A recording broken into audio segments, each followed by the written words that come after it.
obutafaananako nga bulijjo. Okulamaga kuno kwetabiddwamu Abakirisitu mu bungi ddala era ng'abamu batuuse n'okusabira wabweru w'ekereziya.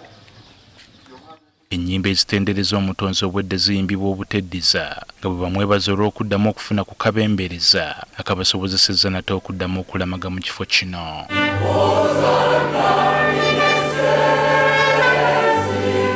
Akulira abeepisikoopi mu ggwanga era nga yatwala essaza lino Bishop Anthony Zziwa yakulembeddemu ekitambiro ky'emmisa. Ono afalaasidde Abakirisitu okutwala ekyokulabirako ky'omujulizi Noa Mawaggali ate alina nkwe ku banne.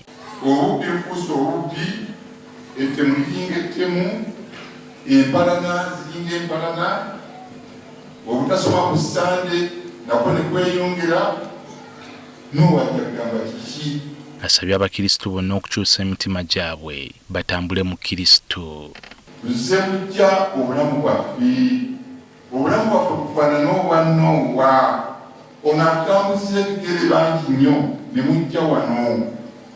Obulamu bwaffe bukyuke buddemu okubeera ekyo Noa kye yatulekera.